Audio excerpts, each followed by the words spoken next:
And when we arrived at Calumpang, it was, of all things, their fiesta. They were celebrating the feast of Our Lady of Mount Carmel, and everyone was so joyous. They met us with dancing. We felt that it was a sign that all would go well in Calumpang.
We talked to Father Juan de Santo Tomas de Aquino. He was very kind to us. He brought us to Father Diego de San Jose, the prior of San Sebastian convent. The Augustinian recollects priest let us work in the church. We lived in a little house we rented in the beloved Viejo. But we loved the chapel of Our Lady of Mount Carmel. It was there in the chapel, that she spoke to us. We asked the Recollect community to allow us to wear the habit of the Mantelatas, of the tertiary order of the Augustinian Recollects. The priests were very sympathetic. They brought our request to their provincial superior, and he prayed over it, and our request was granted. On the feast of Our Lady of Mount Carmel in 1725, in the Church of San Sebastian, we were clothed with the religious habit. That was the turning point of our whole lives.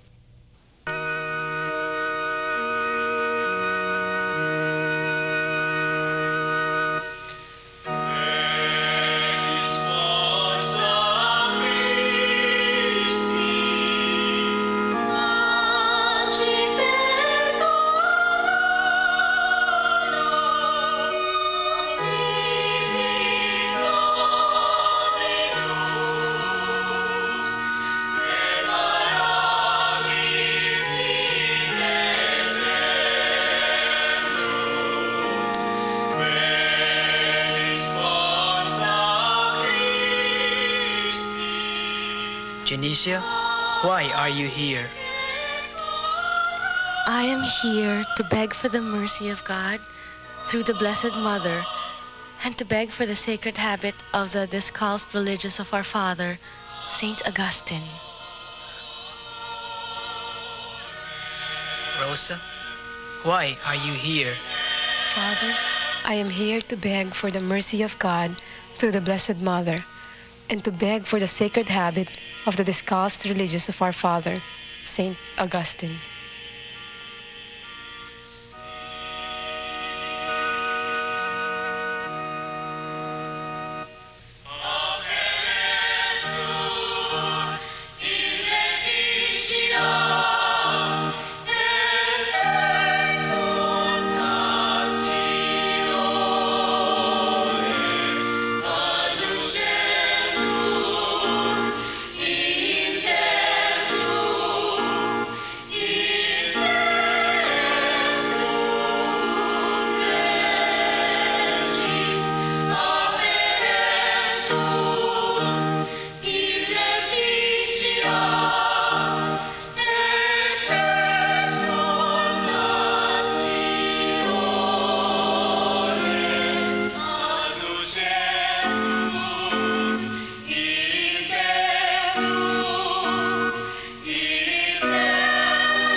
to build us a little home. It was made of nipa and bamboo, but we were very happy in it. We lived literally by the sweat of our brow. To help cover our expenses, we took in embroidery and sewing. We became professional embroiderers. We loved that filial house.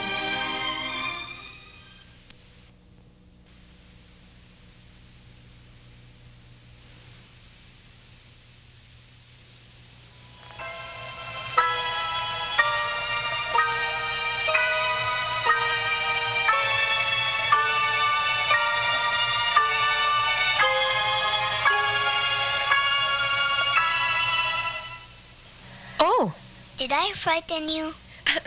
no. Only I didn't see you come in. What are you doing? Embroidering? Your own? No, it belongs to a lady. Then why are you doing it? Because she will pay me for doing it. And we need the money in order to live. Oh, you are a seamstress. Yes, I am a seamstress. Are you hungry? Yes? Come, sit down.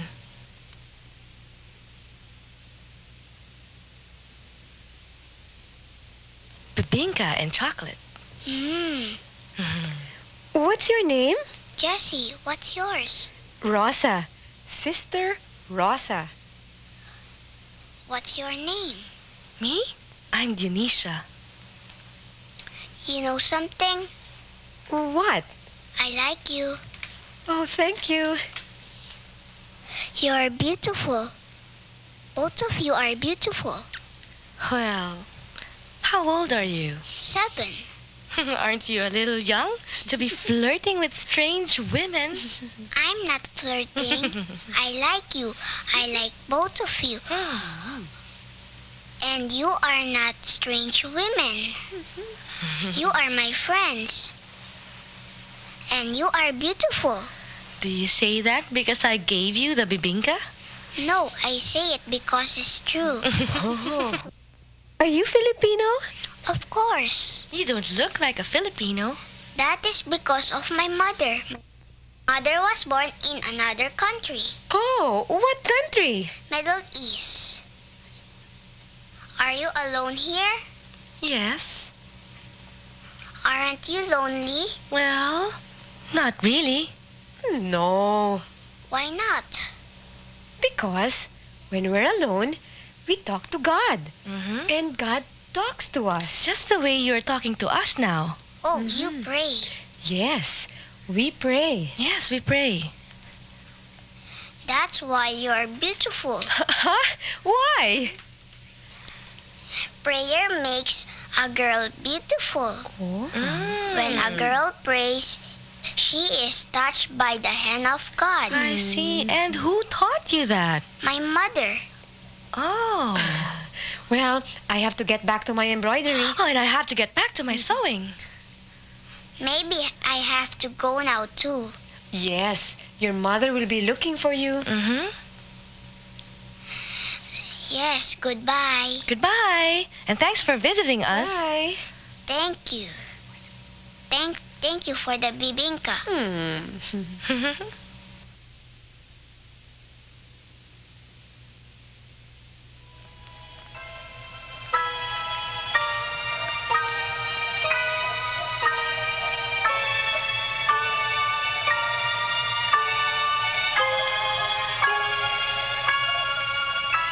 Rosa, Dionisia, could I kiss you?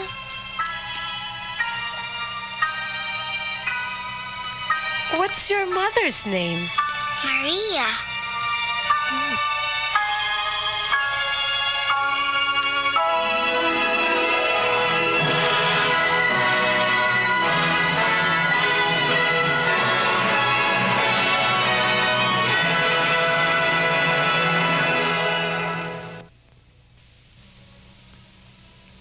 Louisa. Louisa! Could I, may I, would you let me stay with you? Louisa, of course. I brought some friends.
now the Beaterio of San Sebastian de Calumpang was born.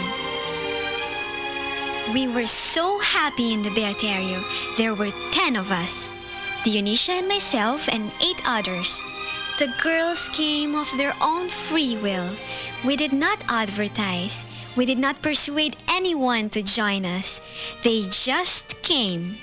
They were such good girls, prayerful and humble and hardworking, and we loved each other.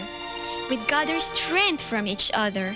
Dionisia even said once, "In numbers, there is strength." But it's so strange. Our very numbers became our downfall. We were growing so fast. And the Augustinian RECOLLECT fathers were taking care of us. They screened the new applicants and gave us spiritual conferences and made out a daily time order for us. They were really building us into a religious congregation, especially Father Jose. He was our spiritual father, and he was proud of us. But here I record what happened. Father Jose came to Dionisia and to me one day and told us that there was a little crisis in the Augustinian RECOLLECT community, the community of man. He had been called into the office of the prior, Father Diego. Father Diego was trying to be as kind as he could be, but for us, it was not only bad news, it was a disaster. Father Jose told us what Father Diego told him.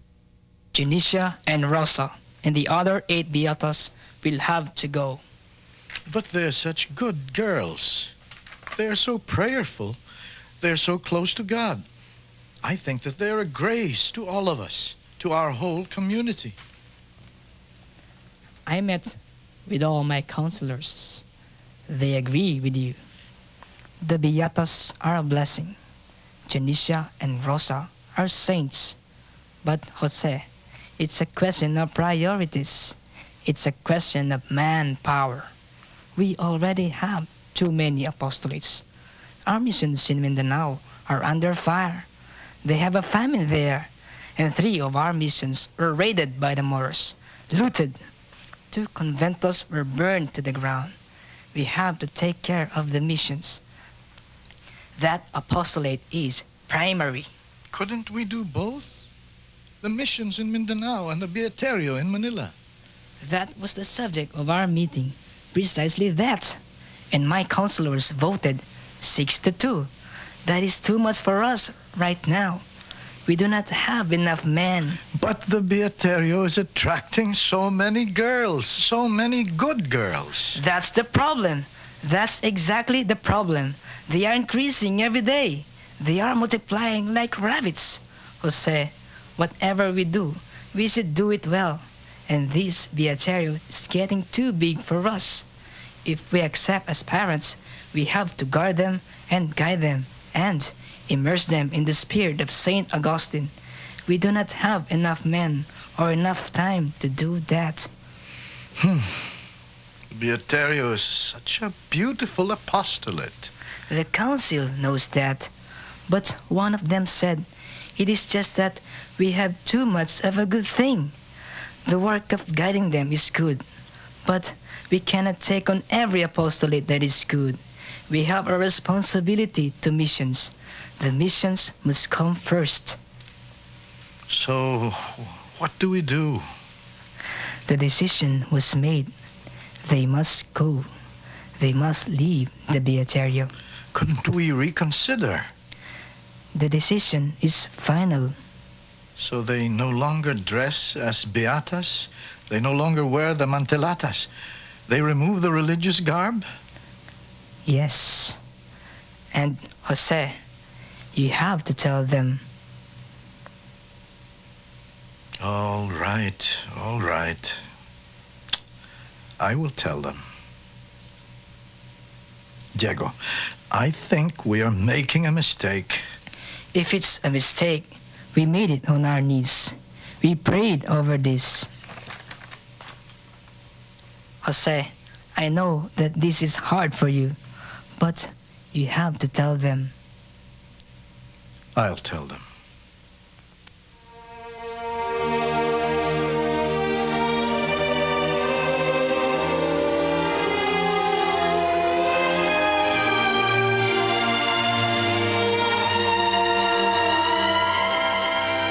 So he told us. We wept, but we obeyed. There was nothing else that we could do. We obeyed.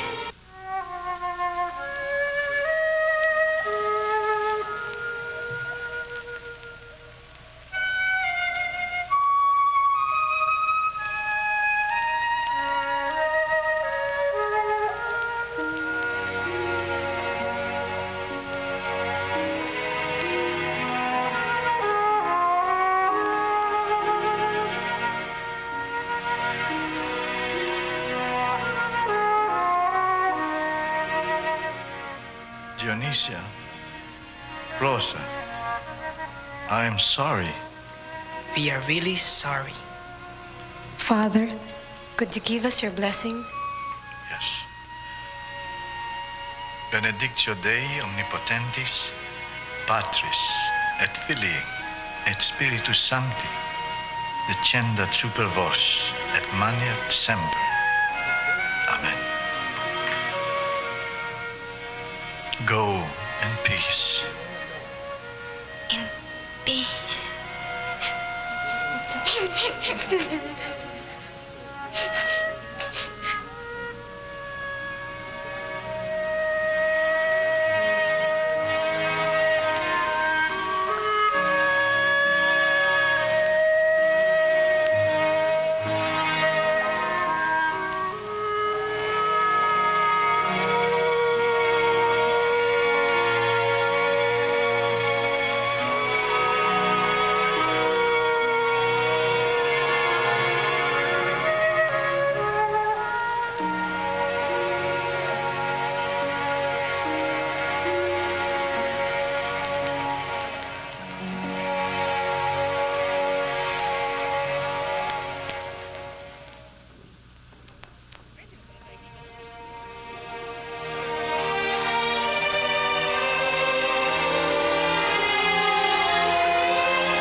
Dionisia and I rented the old room in the Bilibid Viejo, where we had lived before.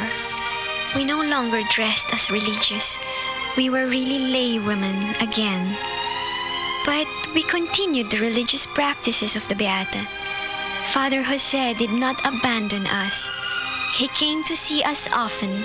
He heard our confessions and gave us advice. We did not lose hope. We felt that this was the dark night of the soul, the test. We understood then what it meant to be gold, tested in the fire. And somehow, we knew that we were being purified in the crucible of sorrow. But it was not easy. It was not easy. Rosa, you know, I have a feeling that somehow, some way, Father Diego will change his mind. The council will change its mind.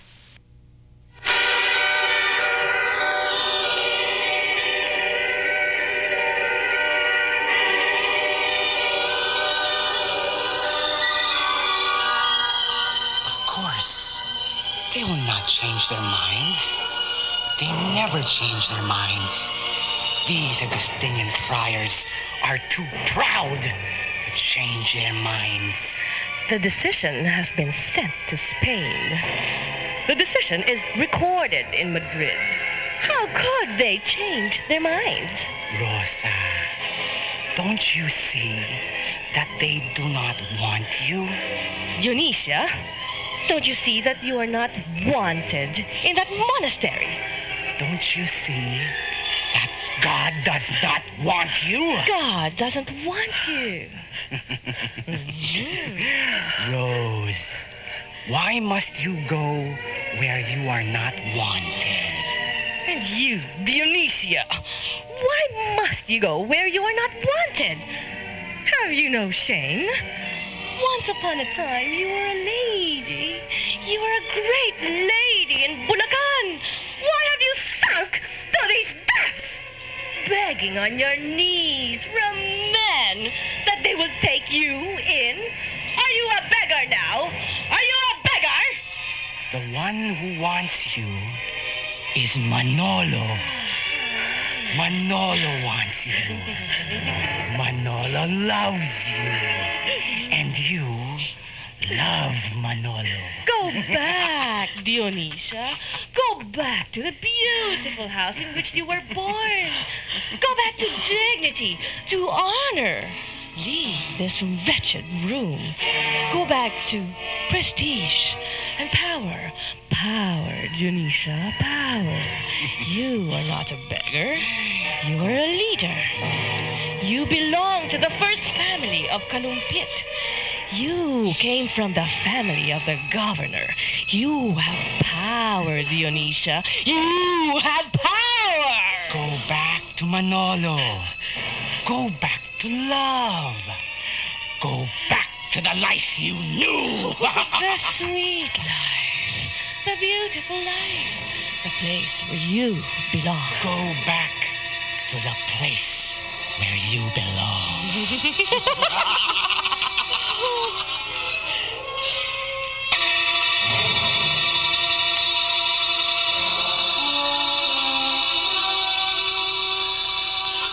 We are suffering now to feel up in our bodies the suffering of Christ.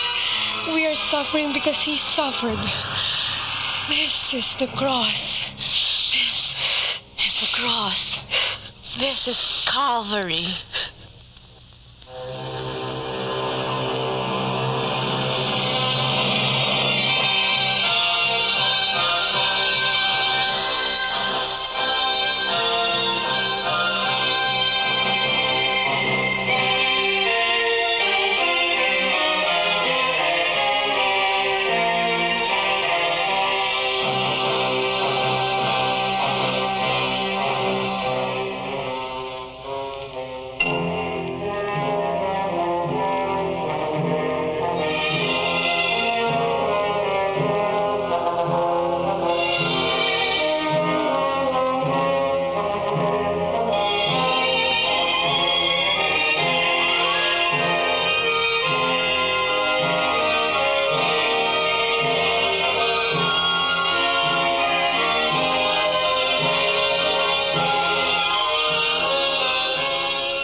Father, forgive them, for they know not what they do.